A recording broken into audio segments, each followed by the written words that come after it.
G'day mate, 40 here.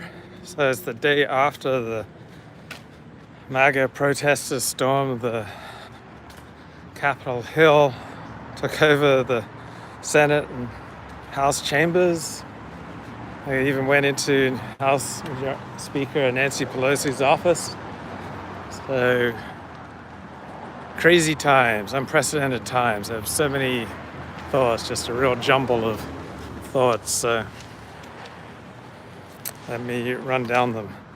So, starting in the 1970s, many evangelical Christians started arguing that abortion was murder. Right, that became part of public discourse. And then you started to see abortion doctors getting killed, right? Because logically and rationally, if you believe that abortion is murder, then why would you allow, essentially concentration camps, killing camps, to killing offices where hundreds of babies are being murdered? Why would you allow that in your community? So the belief that abortion is murder leads logically and inexorably towards the killing of abortion doctors. So if you promote the idea that abortion is murder, you're essentially promoting the killing of abortion doctors. That just follows, right? You can't say abortion is murder, but we shouldn't do anything about it that's extra legal, that's against the law. That just doesn't compute. Similarly, if you say that the 2020 election was stolen by voter fraud, then you are inciting behavior to break the law. All right, you can't hold that the 2020 election was stolen and that there are no legal avenues to challenge it, and therefore people should write letters to the editor and tweet. No, you inevitably, if you try to promote the case that voter fraud cost Trump the 2020 election, you're inevitably inciting the type of protests that we saw yesterday on Capitol Hill. So there's nothing that Trump said directly that promoted illegal behavior. Like Mickey Cow says, he went through Trump's almost 2-hour speech yesterday, and there was nothing in it where he told people to do anything illegal. So Trump did not explicitly incite the riot. He did not explicitly urge people to do anything illegal. But the upshot is, if you tell people the election was stolen, this kind of behavior is inevitable. And far worse behavior than this is probably inevitable too. You can't keep promoting the notion that the election was stolen and then not expect this type of behavior. Accept the consequences of believing the system has failed at every single level. Right. So this is very important. So if you believe this system has failed at every single level, then you need to show other systems that work better. I'm not aware of any systems that work better. Right? What other systems work better? So if you're saying that this system has failed at every single level, like you just argued, then essentially you're saying that you can't accept the human condition because there's no system that's working better than America. All right, so you got the most effective system in the world operating, and yet for you it's failing at every single level. So what you're essentially saying is you can't accept reality. You can't accept the human condition. The human condition is imperfect. You can't make peace with that, and therefore you want to burn it down. And I just don't see how that makes any sense. If you can't point to other systems that are doing better, then to claim that the American system is failing at every single level just seems like a cry that I can't accept reality, my own life sucks, and I want to believe that my own problems are the fault of systemic failure rather than looking at my own stuff. So I've yet to see any credible evidence of widespread voter fraud the 2020 election. None. That everyone is trying to make this case I've just been impressed by how pathetic it is. Like, just the complete inability to marshal empirical, logical, rational reasons for believing that widespread voter fraud determined the 2020 election. There's no reason to believe that as yet. Now, if I saw evidence today, I'll change my mind. But as yet, and I've read pretty extensively on this, there's none, zip, zero, zilch reason to believe that voter fraud cost Trump the 2020 election. So Trump has been promoting a lie and speaking out in a deranged way, and though nothing he's saying has explicitly called for illegal behavior, what he's saying is implicitly calling for such behavior. So when you say that, okay, the system's failed on every single level, as the chat argued earlier, if you're saying that the vote was rigged, if you're saying that massive voter fraud pervaded the 2020 election, not only did you drive down Republican turnout for the crucial Georgia elections, which will now cost Republicans the Senate majority. Okay, very self-destructive thing to do. But you are inciting illegal behavior.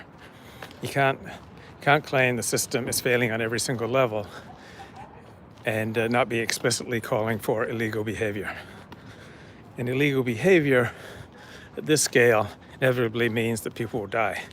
So that woman, Ashley Babbitt from San Diego, who died, big QAnon supporter, a big vote fraud supporter, big believer that COVID is a hoax.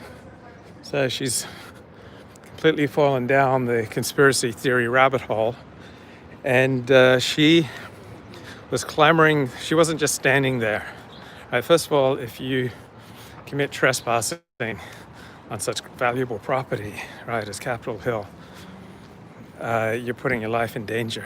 Like, no sane person would have participated in that mob. Nobody with anything to lose would have participated in that mob. An incredibly risky, self-destructive behavior. And then to try to lead the charge, as that woman did, try to break through a window into the House Speaker's chambers. Right, she put her life at risk. Everyone who broke into the Capitol Hill put their life at risk. She got shot. I mean, you put people under pressure who have guns, and you endanger your life, their lives, the lives of people around you. A very bad idea to put people under pressure, under tension, who have guns. Right? There are going to be very negative consequences to that. So be very respectful to people who have guns if you respect yourself and your own life. So her crazy conspiracy theories about QAnon and COVID and voter fraud led directly to behavior that cost her her life.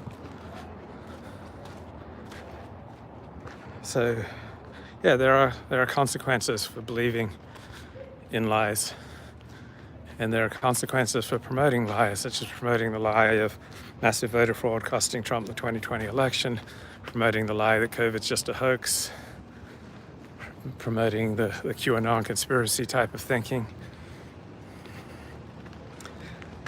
Steve Saylor had some good blog posts. He noted that in an alternative New York Times headline, it would be protesters demanding voter integrity, mostly peacefully occupy government buildings on Capitol Hill to have their voices heard. So when Democrats take over government buildings, government offices, that's supposed to be laudatory. Right, so in the last 70 years, when government buildings have been occupied, in my memory, about 30 to 50 times as many of these are Democrat occupations compared to Republicans. Like, when was the last time you remember Republicans occupying the government building? This almost never happens. But if Democrats employ a tactic that seems to work, eventually Republicans will adopt it too. So there's this widespread lie that violence never solves anything. Well, Black Lives Matter violence has earned that organization billions of dollars. Billions of dollars have been donated to them.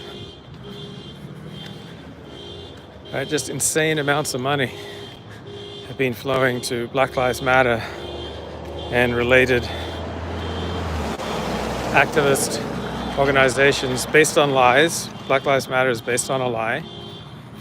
And I'm fine with arguing that Trump's words laid the foundations for the riot, but then you have to say the news media's words saying that blacks are systemically disadvantaged by the American system, being systemically exploited by the American system, systemically screwed over by the American system. And you have to say that the news media laid the grounds for the explosion in black rage. Because for the past approximately 7 decades, the news media has been feeding this narrative that blacks should be more and more angry at America and encouraging black civil disobedience, understanding when blacks break the law at disproportionate numbers. G'day, Elliot.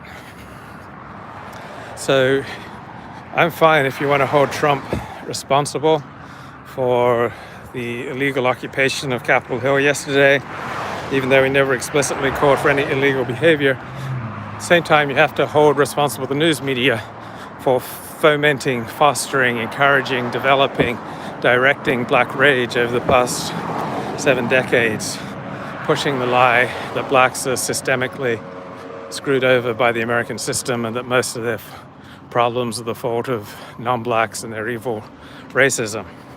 Right, so fine. Want to blame Trump for what happened on Capitol Hill yesterday? I think you can make a strong case for that.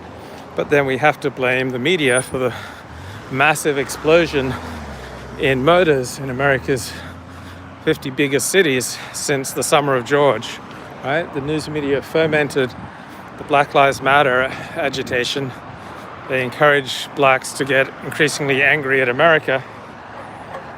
So just as Trump was lied that the election was stolen, so too the news media has fed Americans the lie that blacks are being systemically abused by cops, that cops are systemically racist, that in essence most of black problems are the fault of essentially white people, and that systemic white racism is holding back black progress. These are all lies the news media has been pushing for 7 decades.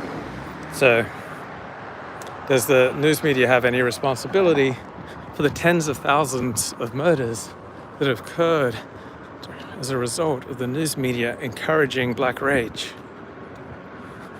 So yes, Trump has encouraged the rage of his followers by pushing in what I understand right now is a lie that voter fraud cost him the 2020 election.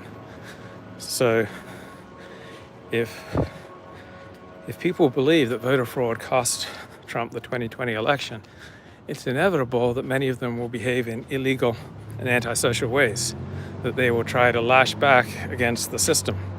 Now, if the news media celebrates when Democrats occupy official buildings, right? Remember the Brett Kavanaugh hearings? After Brett Kavanaugh hearings, you had demonstrators banging down the doors of the Supreme Court, occupying government buildings. They occupied the office of Senator Chuck Grassley. The news media thought that was A-OK, and these people were just protesters. So when Trump supporters acted in a similar fashion, they'll call it a mob. So when Democrats do it, they're the good guys, and they are protesters trying to call attention to injustice. But when Trump supporters behave in similar ways, they're the bad guys, they're a mob. So if it's great for Democrats to occupy government buildings, to occupy the offices of politicians, to disrupt government business, then why is it wrong for Republicans to do the same thing? Now, again, I think anyone who participated in that, it's a white privilege mob. I think anyone who participated in that mob taking over Capitol Hill yesterday, that it was not a very thoughtful thing to do. That it could have massive negative consequences. You're risking your life from not just being shot on that day, but facing imprisonment, facing public humiliation, scorn, censure. I wonder, all the left-wing intellectuals who denounce populism today, how would they have reacted to the French Revolution? Right, so people are seeing these kind of uprisings in completely partisan terms. So when they're doing it for left-wing causes, then these are uprisings calling attention to injustice. When people on the right do it, these are mobs, trying to mount a coup. So this argument that what happened yesterday was a coup attempt is absurd. They were occupying territory. There's no coup attempt going on. These people were not organized. They were not thoughtful. They were not intelligent. They were not going about things in a way that could possibly result in a coup. It was they occupied government buildings, and they did very little property damage. So if you want to call that Trump mob violent, yeah, they pushed some police officers. And no, it's okay to walk around if you're doing it for a podcast or a live stream, bro. Gavin says there's a podcasting exception to leave your house. Good old Gavin.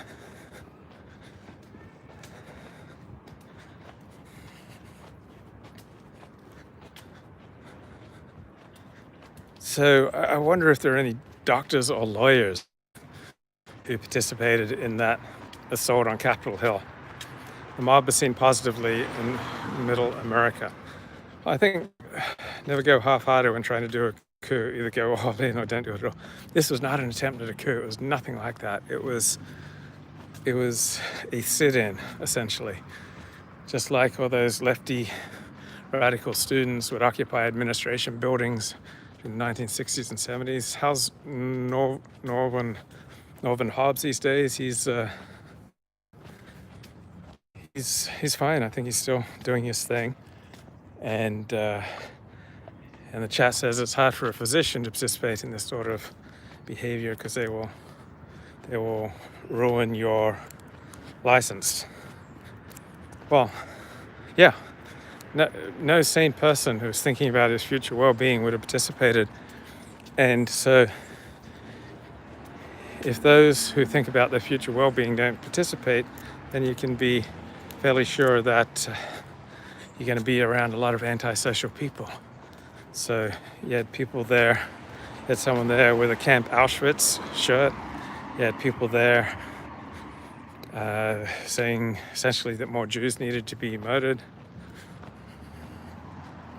Yeah, this is not a serious mob. This was a playful, anarchic.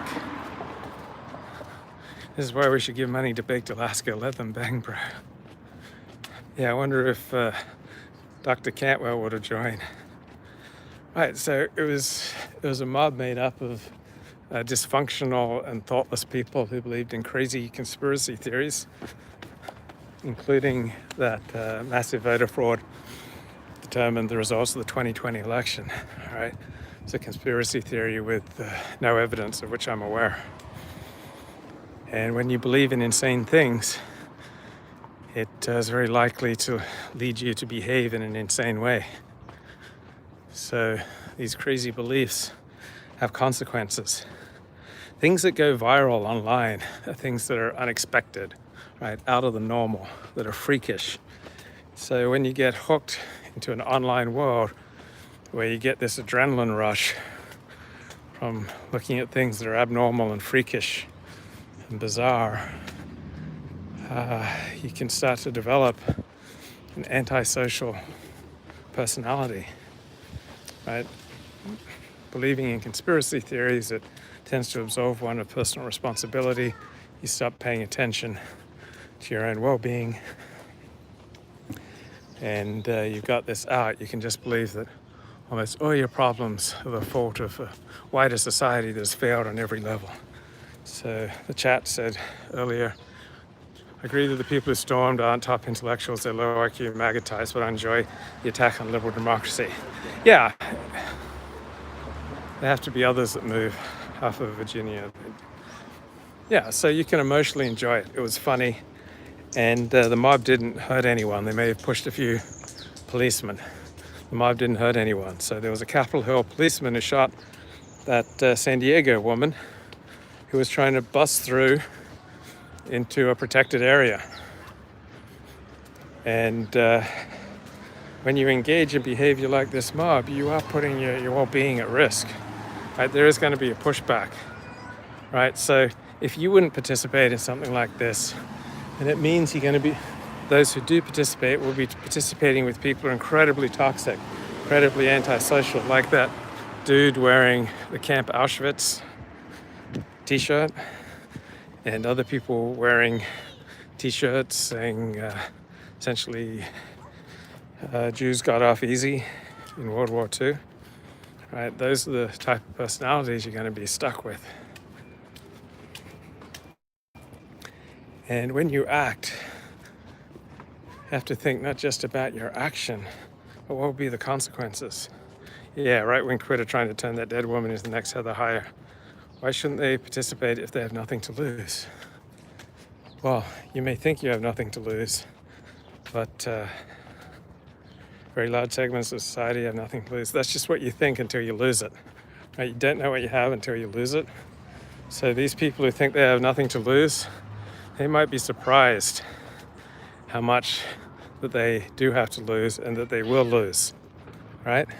So if these people get locked up in prison for 8 years, they're going to realize how much they lost.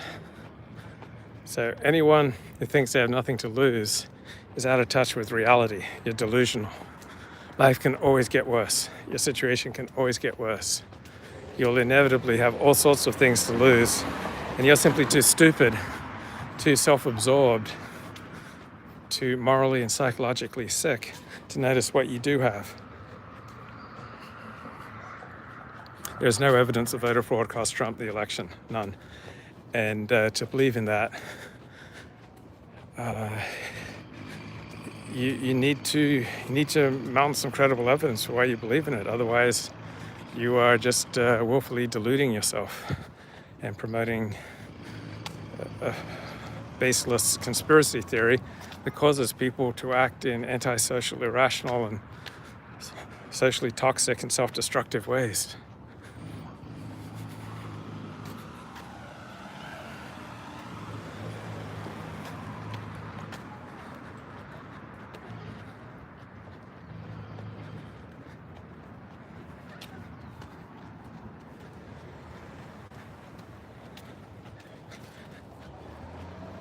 Yeah, you just haven't done any analysis. You just listen to who you want to listen to, but you haven't done any serious analysis of the voter fraud observations.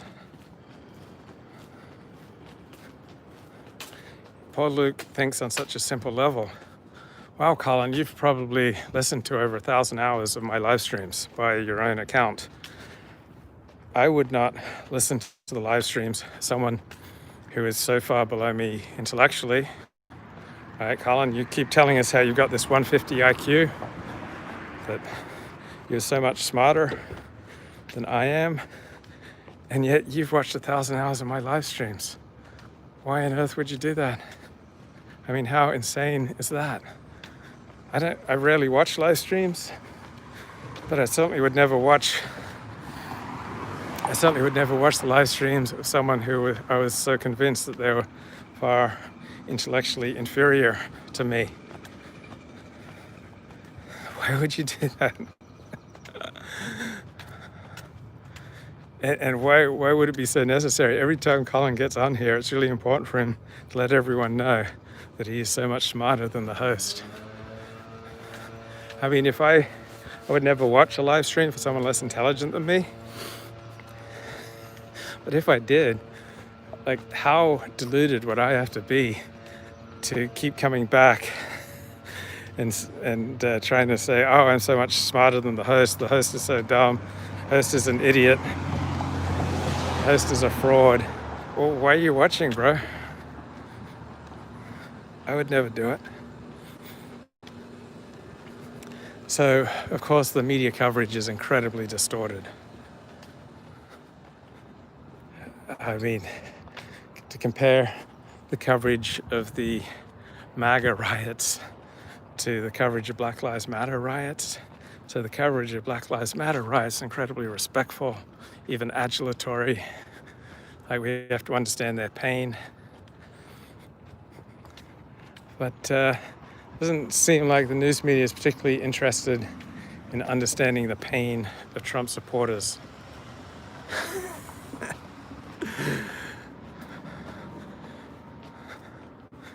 Right? Have you seen any articles about how important it is that we understand the pain of Trump supporters? I haven't seen those articles. But when you have Black Lives Matter agitating, then it's all about, oh, we have to understand their pain. And there's nothing that Trump has said, certainly yesterday in his speech, that called for any illegal behavior, right? So the media coverage is that Donald Trump incited this coup, that Donald Trump incited the mob. Well, there's nothing in Donald Trump's speech yesterday that said people should do anything illegal. And I don't recall any of Trump's speeches saying that people should do things that are illegal. So that seems absurd. On the other hand, in speech, there are many levels. There's the explicit level. So explicitly, Trump is very careful not to say anything that calls for illegal behavior. On the other hand, there is an implicit message with saying that the election was stolen. You're implicitly discouraging your supporters from showing up to the polls. So it probably costs Republicans 1 or 2 seats in the Senate races in Georgia. And you are implicitly inciting them to illegal behavior. When you say the game is rigged, then you're implicitly calling for people to stop playing by the rules of the game. You can't go on and on and on. You can't bang on about how the game is rigged and then not expect people to stop abiding by the rules of the game, right? You can't simultaneously say abide by the rules of the game and also that the game is rigged. So yeah, 15 IQ points, that is a standard deviation. So the average European population IQ is about 100. And you have a standard deviation of about 15 points after that. So one thing about having a higher IQ is you're more likely to see the future clearly. So more likely to see the consequences of your behavior. And also you have more ability to empathize with other people. So you're more likely to understand the pressure the Capitol Hill police will be feeling when the mob surges over them. And you'll be more likely to understand when people under pressure that they make more likely to make bad decisions. So when you've got a mob coming for you, people are very likely to make bad decisions. So it's a really bad idea to put pressure on those who have guns, because you don't want people making bad decisions with a gun when they're around you.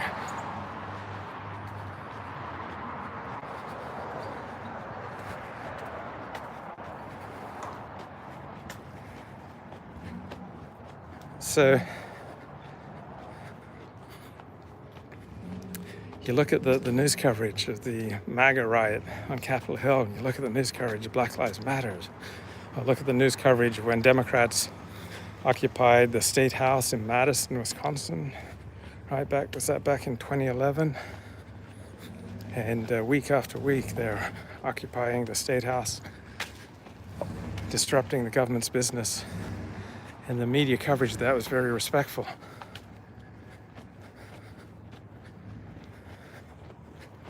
That was fine. They were just protesting injustice.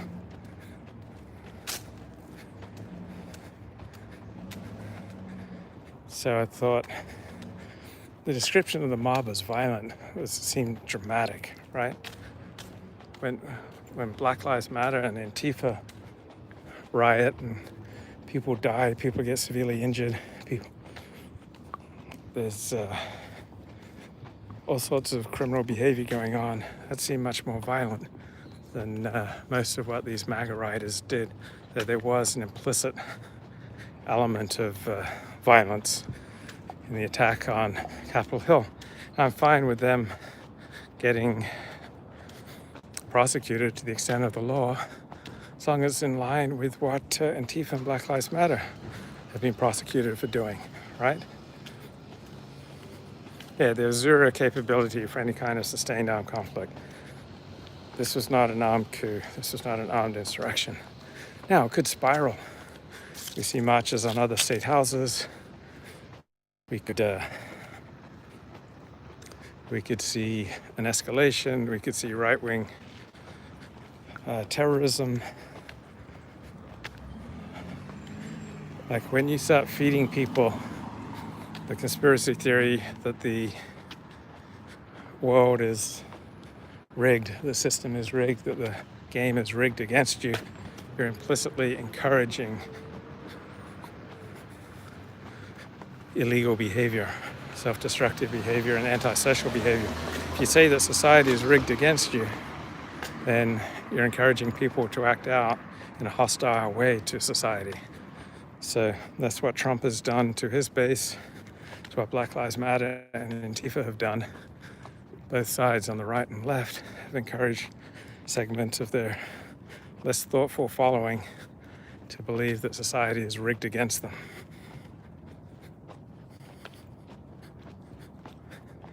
When you encourage people to believe that society is rigged against you, that no matter what you do, you'll get screwed. Yeah, nothing happens unless you have organization. Absolutely correct. And power and resources and discipline. So Black Lives Matter and Antifa, for all their faults, seem a lot more organized, disciplined, and financed than the MAGA mob.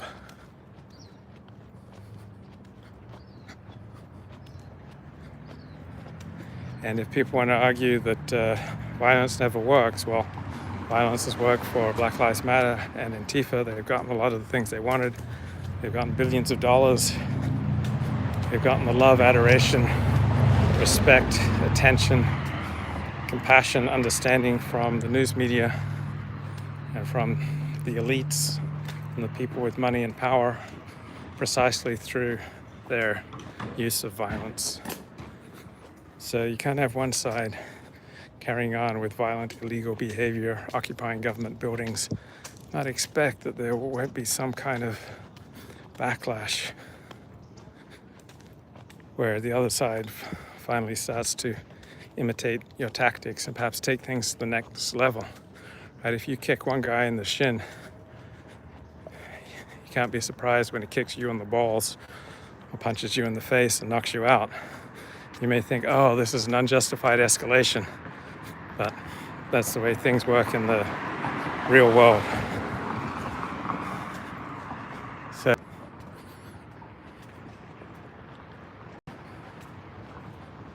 I don't know much about anarchist philosophy, so I'm going to have to pass on that. But you could say that the MAGA demonstration yesterday was 98% peaceful, 99% peaceful, right? That's all those mostly peaceful descriptions. You could apply those to the MAGA mob as well as the Black Lives Matter movement. But when the media does not apply these labels, commentaries fairly, then people feel like they're They can't trust the media and that the system and the game is rigged against them.